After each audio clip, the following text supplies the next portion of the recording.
Assalamualaikum warahmatullahi wabarakatuh. Mari kita awali dengan bersama-sama membaca basmalah. Bismillahirrahmanirrahim. Alhamdulillahilladzi akmala alaina dinal Islam. Nahmaduhu haqqa hamdih wa nashkuruhu haqqa syukrih.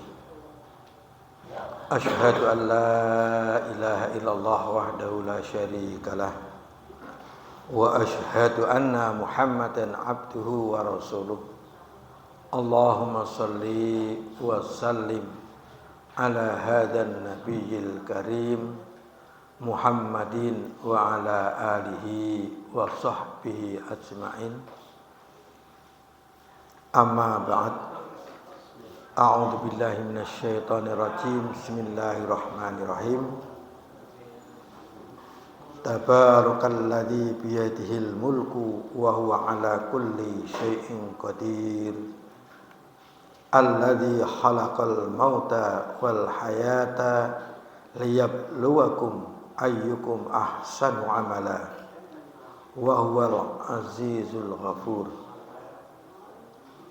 Alladzi khalaqa sab'a samawatin tibaqa ma tara fi khalqir rahmani min tafawut farji'il basara hal tara min futur summa rji'il basara karrataini yanqalib ilaikal basaru khashi'an wa huwa hasir. Shadaqallahul azim.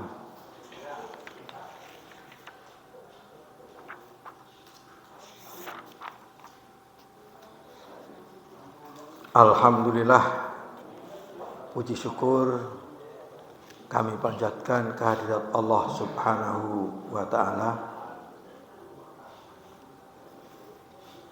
Pagi hari ini kita bisa melanjutkan kajian kita di majelis ilmu, majelis zikir, sebagai majelis yang sangat dimuliakan oleh Allah.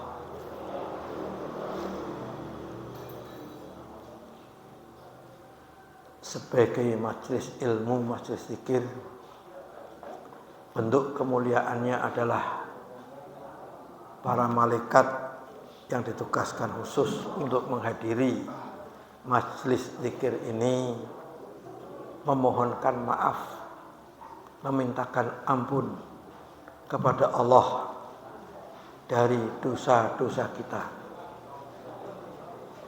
Fa insyaallah, yang mendoakan malaikat sebagai makhluk yang paling dekat dengan Allah Subhanahu wa ta'ala, Allah mengabulkan doa para malaikat.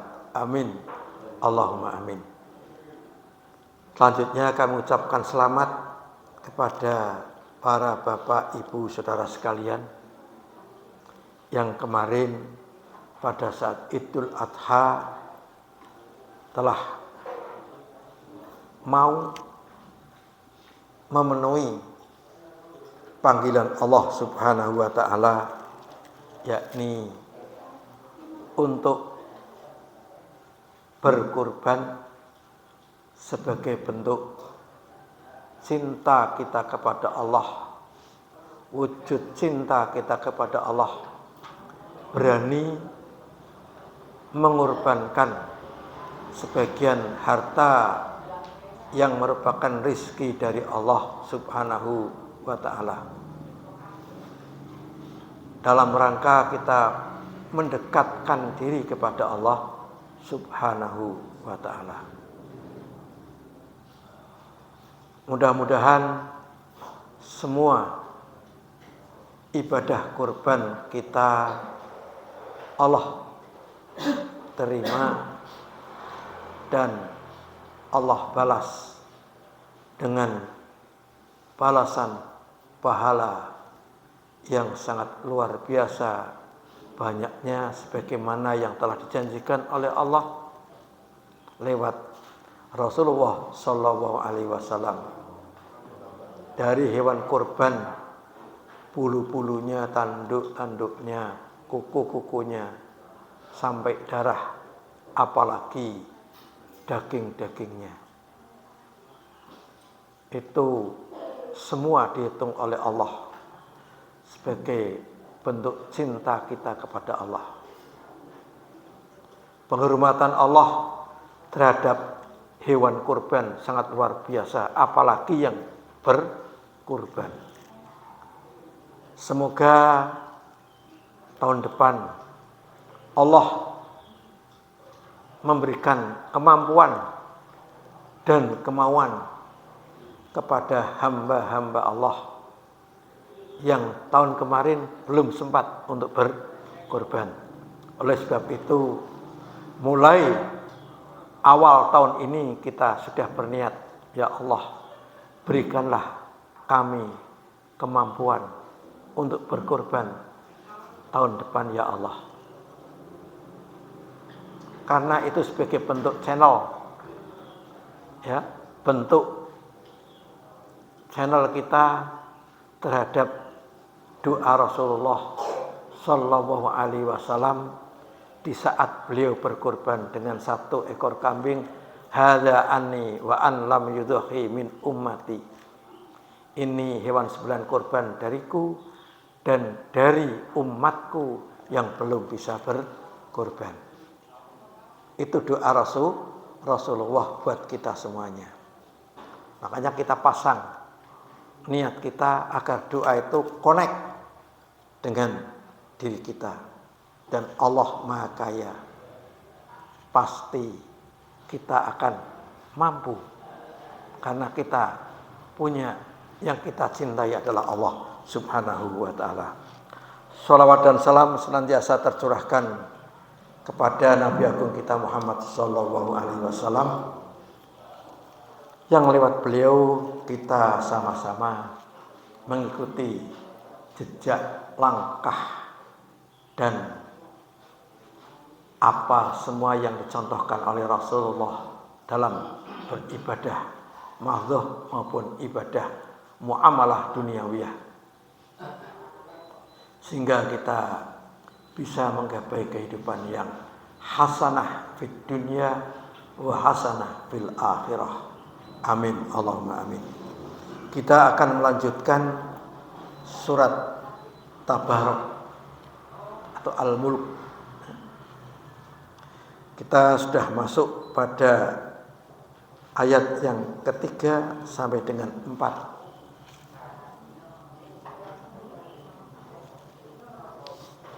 Alladzi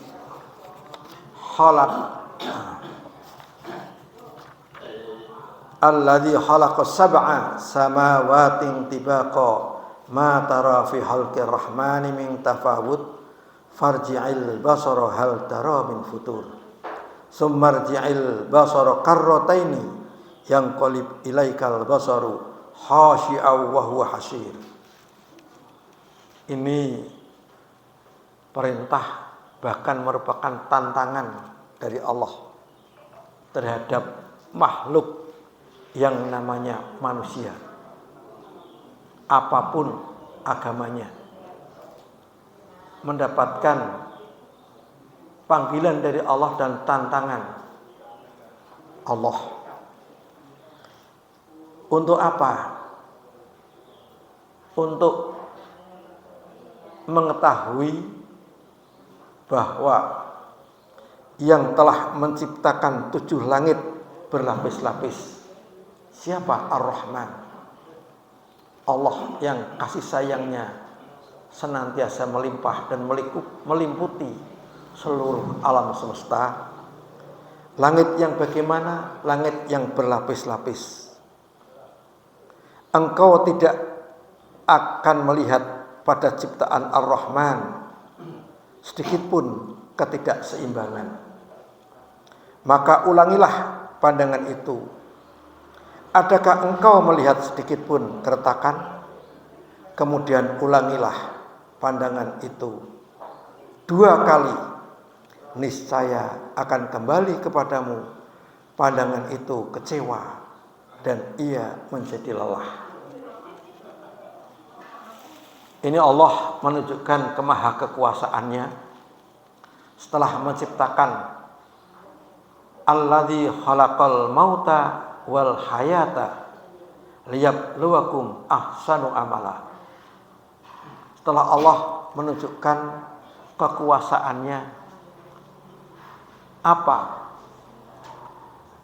Menciptakan kematian dan kehidupan. Yang telah menciptakan mati dan hidup. Di sini disebutkan mati dulu, bukan hidup dulu. Karena kita diajak bicara oleh Allah setelah kita itu hidup di dunia ini. Kita dihidupkan oleh Allah. Dan nanti pun kita akan dimatikan oleh Allah. Misteri kematian sampai sekarang tetap sebuah misteri. Timingnya pun dan tempatnya pun tidak bisa dideteksi. Kapan kita akan mati, di mana kita akan mati. Yang jelas semuanya pasti mati. Walaupun jelas semuanya mati, tapi kita sering-sering lupa kalau kita itu akan mati. Bahkan para penggali kubur sering-sering juga tidak ingat mati, walaupun dia memasukkan sering-sering ke liang lahat saudara-saudaranya yang telah meninggal dunia. Pada dua ayat ini Allah menggunakan kata khalaqa, bukan kata ja'ala, ya kan? Khalaqa, menciptakan. Kalau ja'ala, menjadikan. Kalau khalaqa, menciptakan dari sesuatu yang tidak ada menjadi ada. Dari sesuatu yang belum ada materinya menjadi ada. Tapi kalau ja'ala, menjadikan sesuatu dari sesuatu yang bahan materinya sudah ada.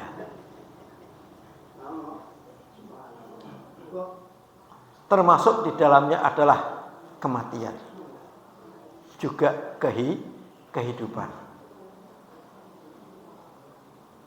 Apa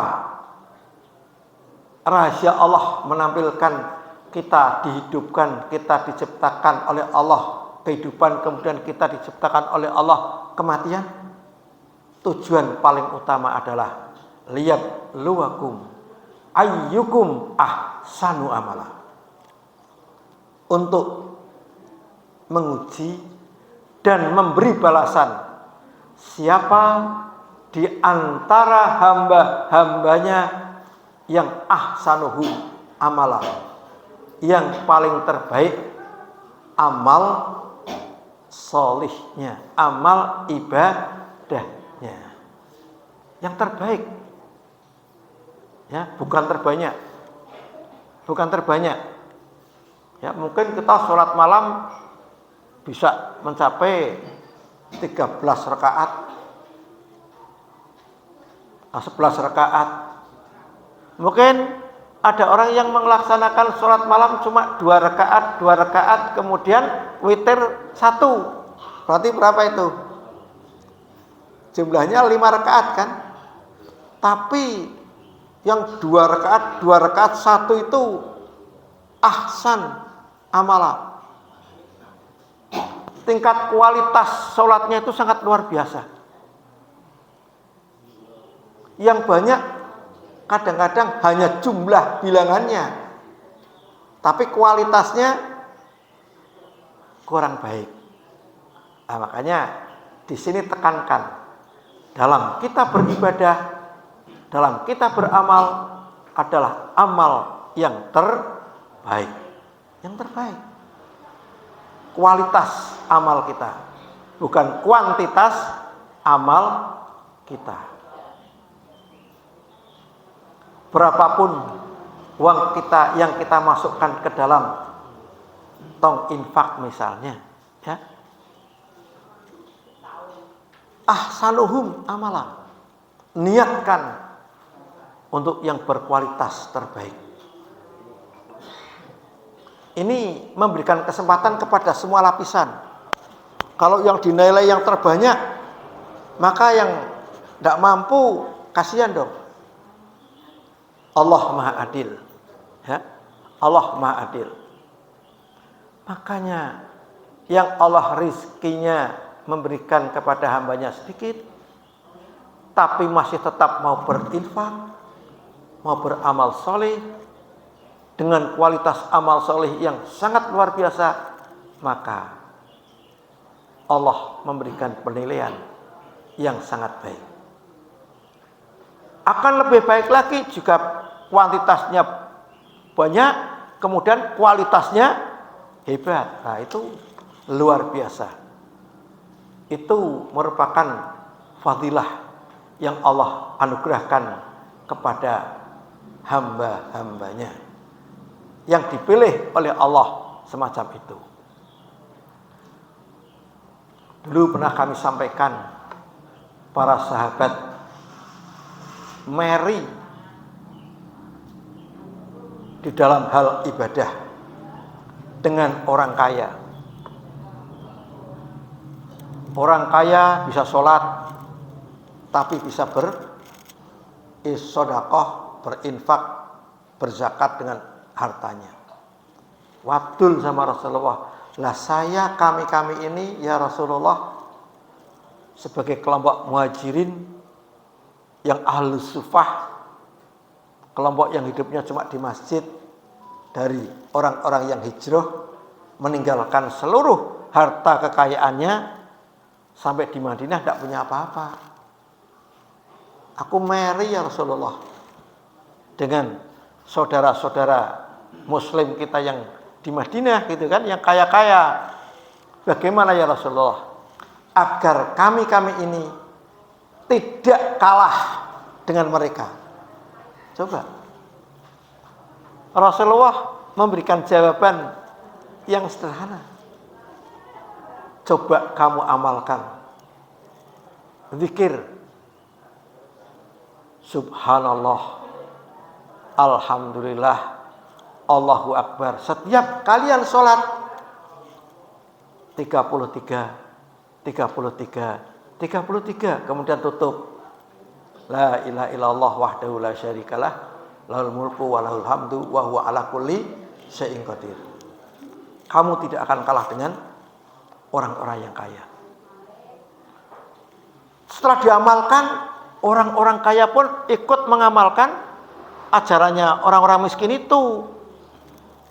Bar sholat orang kaya tidak pergi langsung subhanallah, alhamdulillah, Allahu Akbar, la ilaha illallah wahdahu la syarikalah lahul mulku wa lahul hamdu wa huwa ala kulli syai'in qadir. Sahabat yang ahlu sufah yang melarat-melarat itu krungu, kok melu ngamal ke amalanku ki ya. Waduh, aku kalah maneh nek iki. Ya.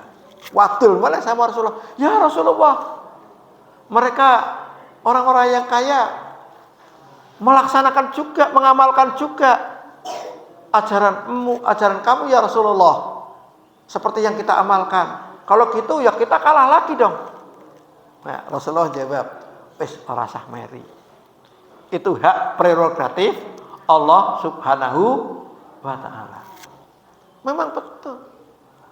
Kita lihat di kampung-kampung kita, anak-anak kecil yang tidak dinyana-nyana gitu loh. Dinyana-nyananya kali duit akeh ora. Ternyata sekarang nyekalane duit miliaran. Dolanane cuma HP. Ya. Istilah anak-anak online tuh jeblok wekku gitu. Jeblok jadi. Barang dagangan iki jeblok. Meledak gitu. Nah, tuh. Sehingga satu hari bisa omsetnya sampai ratusan juta. Iya. Itu tetangga saya, anak kecil, ya urung dipuju, senenge dolanan tok. Malah wingi tukune apa Pajero Sport lho. Pajero Sport wadul bapakane, "Pak, aku Pak tuku mobil, Pak." Lah duit tadi ngendi? Bapakmu wong pensiunan tok lho. Wis tenang, Pak. Alhamdulillah aku wis di duit. Nah, Pak tukune mobil apa? Pajero Sport. Sesuai dengan jiwa mudanya gitu loh. Itu. Sama teman-temannya pegangan HP. Tonggone pegangan HP, tapi ora jeblok jare ya, Pak. Mbak urung jeblok ya, Pak. Nah, siapa yang yabsutu rizqa liman yasha wa yaqdirulah, ya kan? Yang melapangkan rizki dan yang menyempitkan rizki semua Allah. Maka jawab Rasulullah kepada sahabat-sahabat yang ahlu sufah itu, wis ora usah meri, kuwe urusane Gusti Allah, hak prerogatif Allah. Tapi itu semua dibikin kayak kita itu semua liyab luwakum ayyukum ahsanu amala. Aja wedi.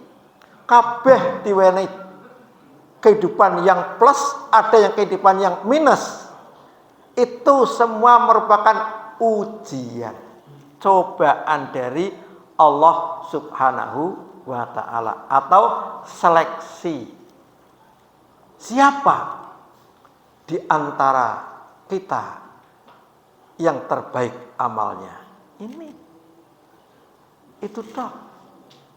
Sampan sithik kok berani beramal dengan yang sithik, itu tetap Allah menghormati ahsan sebagai bentuk ihsan kamu kepada Allah Subhanahu wa ta'ala. Orang kan pikirannya malah nerimo ismu, wong aku ini sithik ya ora sah amal kuwo. Sing amal kan ndak sing sugih-sugih kok kowe tok. Enggak, di dunia bukan untuk itu. Untuk saling berfastabikul khairat sesuai dengan kondisi masing-masing. Jadi kalau yang sedikit mengeluarkan misalnya 1.000 rupiah, padahal rizkinya cuma 10.000, maka dia sudah 10%. Ihsannya, amal ahsan amalnya itu sudah 10%. 10.000 tok 1.000 kan berarti berapa? 10%. Kan sama dengan yang 1 juta mengeluarkan 100.000, malah katon cok eman-eman ya, Pok. Duite kaku, halus ya, Pok. Nah, sing mau ditoket dite lemes. Ini. Dan sering-seringnya ketika kita diuji dengan sesuatu yang plus, positif, itu malah justru yang terjatuh dibandingkan dengan kita diuji dengan sifat yang min, kurang. Karena apa? Kalau minus berarti kita sedang diuji, kalau plus kita sedang diberi nikmat. Kadang-kadang begitu perasaannya, itu sering gagalnya yang plus itu gitu, cok lalen, malah lupa daratan. Daratane lupa paling karo Gusti Allah ya, Pak. Nek takoni hebat kowe, nang apa dagangane jeblok. Wah, ya kabeh kan ilmuku. Karena aku saben dina chatting terus, saben dina aku kaya ngene terus, ngoceh. Bar subuh aku wis ngoceh. Apa kae? Apa rek? Apa? Live. Wis esuk wis live. Aku mlaku-mlaku subuh kae nang omah kae. Ini bagus, ini sangat bagus, pinggangnya bagus dipakai, itu sangat, bahannya juga jatuh, sangat cocok sekali untuk tubuh wanita. Wah, itu kan nyaman, harga sangat murah. Mulai belanja aja, mumpung hari ini belum naik gitu loh. Wah, coba ngoceh, ngoceh, enggak, yang ngoceh ya dong, ngoceh kabeh kayak kok. Tapi kok kenapa beda-beda? Ya udah. Liyab luwakum ayyukum ahsanu amala. Semuanya gitu. Jadi di ketika kita minus kita sabar, di ketika kita plus kita syukur. Itu yang penting itu tok. Syukur dan sabar. Maka pada ayat yang ketiga sampai 4, Allah menantang kepada diri manusia, ditunjukkan kekuasaan Allah. Alladzi khalaqas alladzi khalaqa sab'a samawatin tibaqa, yang telah menciptakan 7 langit berlapis-lapis. Ini perkara ruang angkasa berarti kan, langit yang berlapis-lapis. Pengertian langit itu berarti sesuatu yang ada di atas kita. Telak kita namanya Pak, langit-langit juga kan. Kalau kita belajar makharijul huruf di dalam tajwid, kita pasti mengenal langit-langit. Melafadzkan satu huruf dengan lidah menekan pada langit-langit mulut. Maka mulut yang ada di atasnya langit-langit disebut langit. Kalau kita di dalam rumah, yang di atas namanya apa? Ternit, itu langit-langit. Langit-langitnya jebol kan gitu kan? Tidak mengatakan ternitnya jebol, langit-langitnya jebol. Kalau kita di luar rumah berarti langitnya apa? Sesuatu yang di atas kita. Mentok pandangan kita itu langit. Bintang kecil di langit yang biru. Itu dari kecil sudah dilatih. Bintang kecil di langit yang biru. Wah, layangane mabur tekan langit. Pesawate berada di langit gitu loh. Hujan turun dari langit. Padahal hujan turun kayak paling-paling dari permukaan bumi berapa ratus kaki gitu dok kan. Wong kalau jenengan naik pesawat aja udan ya ora kudanan kok. Ya kan? Tidak kehujanan karena kita berada di atas awan. Nah, pesawat terbangnya di atas awan. Nah, ini hujan turun dari langit. Jadi segala sesuatu yang di atas kita, lah ini ditantang oleh Allah. Wis, Gusti Allah yang sudah menciptakan langit yang 7 berlapis-lapis. Lapis pertama mana? Lapis kedua apa? Lapis ketiga apa? Lapis ketujuh apa? Apakah lapis 7 mendek gitu, Bu? Kata 7 dalam bahasa Arab di saat turunnya Al-Qur'an itu untuk mewakili sesuatu yang lebih banyak. Lebih banyak. Berarti tidak hanya 7 lapis toh. Nah, itu loh. Di atasnya masih. Lah kira-kira umat Islam ditantang Gusti Allah kaya ngono ki wis tekan ngendi langite? Hah? Kira-kira masih sampai di mana? Masih sekedar melihat bulan. Bulan kan di langit, ya kan? Masih sekedar melihat bulan. Nah, coba pandangan matamu ke bulan. Apabila kamu mau berpuasa, lihatlah bulan. Ya kan? Apabila kamu berhari raya, lihatlah bulan. Nah ini, itu pun bisa gebrek. Ono bodone loro karena mendeloke rembulan beda, oke kan?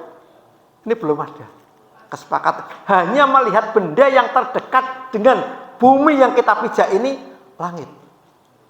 Ya ini apa? Bulan. Sementara orang Amerika, Cina sudah pelayon nang rembulan. Neil Armstrong sudah mendarat di bulan. Umat Islam masih sekedar melihat bulan. Kira-kira jauh enggak? Ketinggalannya jauh enggak? Jauh. Ini tantangan loh.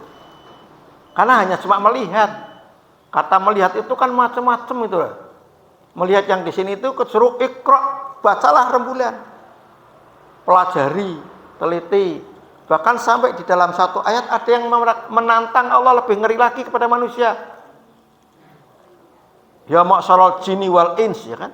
Wahai kelompok jin dan manusia. Apa? Tembuslah cakrawala langit dan bumi. Jadi kita itu ditantang oleh Allah, kelompok jin dan manusia, min aqtari sama wal ar, untuk menembus ruang angkasa ke langit sampai menembus bawah tanah. Apa ya? Semua kamu tidak akan pernah mampu, kata Allah. Illa bisulton, kecuali dengan kekuatan. Nek hanya ndelok tok ya ora tekan. Kekuatan apa? Teknologi. Ini. Ke bawah untuk apa? Ya kita itu kan mendapatkan anugerah dari Allah luar biasa kan. Bumi kita kan cuwilan surga nang donya kan. Lempar tongkat jadi tanaman. Bawahnya itu kan banyak ya. Orang ngerti nek jebulno ning ndi Papua sing wong ireng-ireng rambutnya keriting lamene jebel ya, Bu. Ya kan? Ternyata nek kalungan kowe sugih-sugih wong online kalah ya, Bu. Ya kan? Gang masuk aja pakai emas loh. Gang masuk itu gang apa? Burung apa kayak nang kono kae?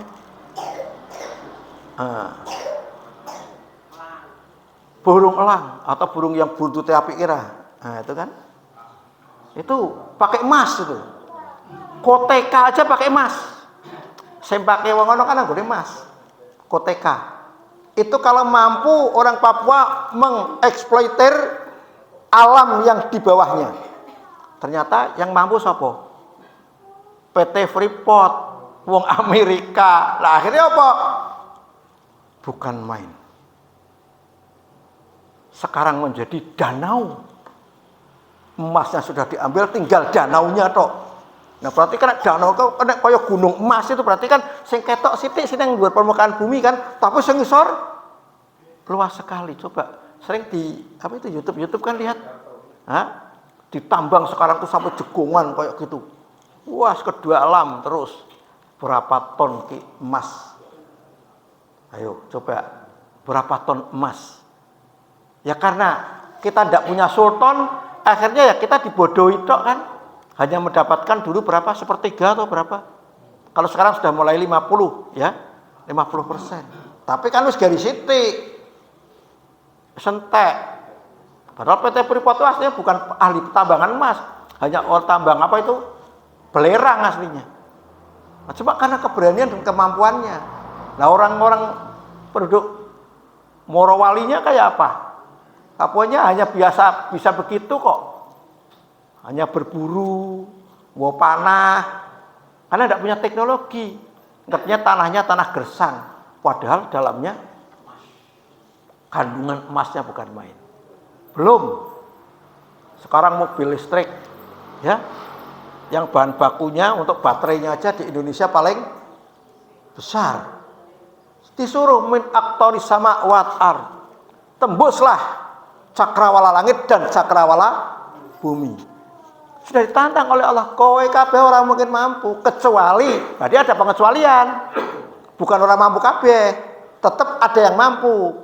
Kecuali yang memenuhi syarat, yakni apa? Bisulton, yang mempunyai teknologi, kekuatan teknologi.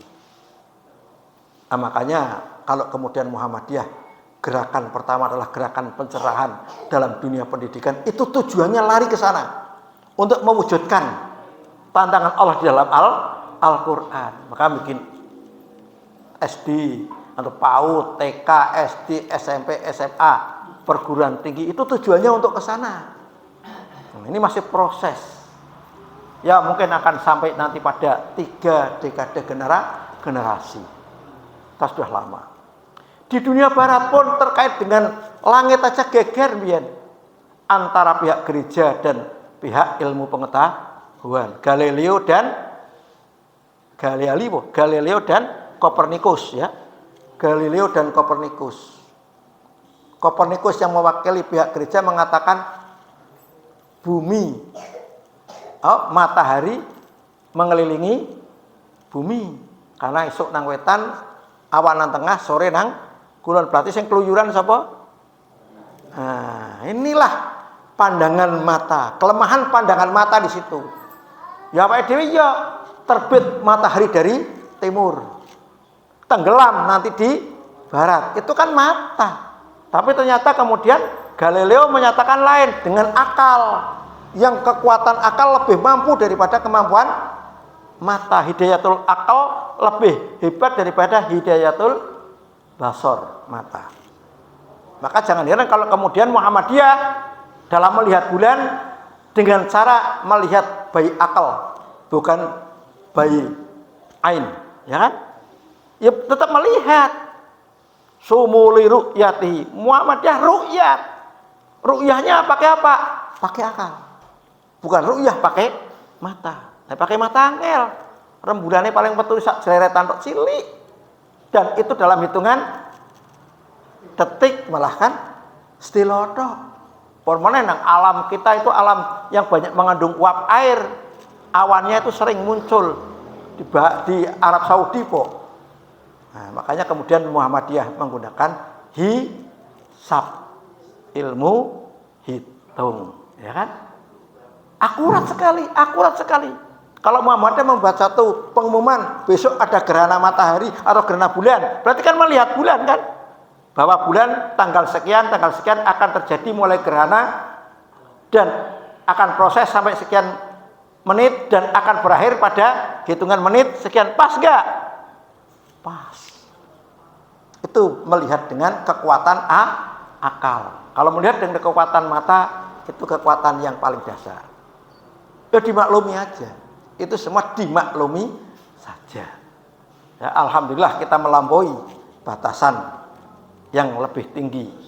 Nah, mudah-mudahan anak generasi kita yang kita ikhtiarkan lewat pendidikan kita itu melampaui diri kita, dan melampaui diri kita akhirnya betul-betul bisa mewujudkan tantangan Allah min aqtaris sama wal ard.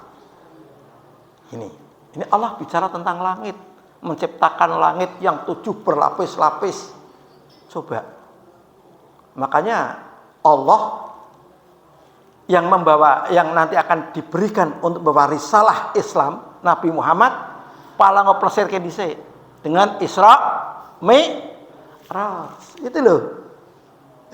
Isra kan perjalanan darat antara Masjidil Haram ilal Masjidil Aqsa. Dari Masjidil Aqsa kemudian take off ke atas sampai ke Sidratil Muntaha. Nah, itu loh. Ini ke Sidratil Muntaha dalam hitungan waktu yang sangat cepat pendek. Itu makanya akhirnya muncul macam-macam. Kalau fisik manusia dalam perhitungan kecepatan segitu, gimana tubuh manusia kuat atau enggak? Nah, itu kan apa tidak terbakar dengan atmosfer bumi? Pesawat aja pertama terbang, itu kan dengan kecepatan tertentu itu medun kira langsung retak-retak ini kau apanya kacanya. Dan setelah dilaksanakan lagi, kemudian apa? Terjadi retak-retak, kecepatan yang tinggi lagi, bodinya. Makanya kemudian B.J. Habibie membuat satu penelitian, yang penelitiannya itu sampai sekarang masih dipakai untuk bodi pesawat, ya kan? Karena apa? Hasil riset Habibie, bodi pesawatnya itu ringan tapi kuat terhadap gesekan. Ini ternyata wong Indonesia juga pintar juga. Maka doakan untuk anak-anak cucu kita.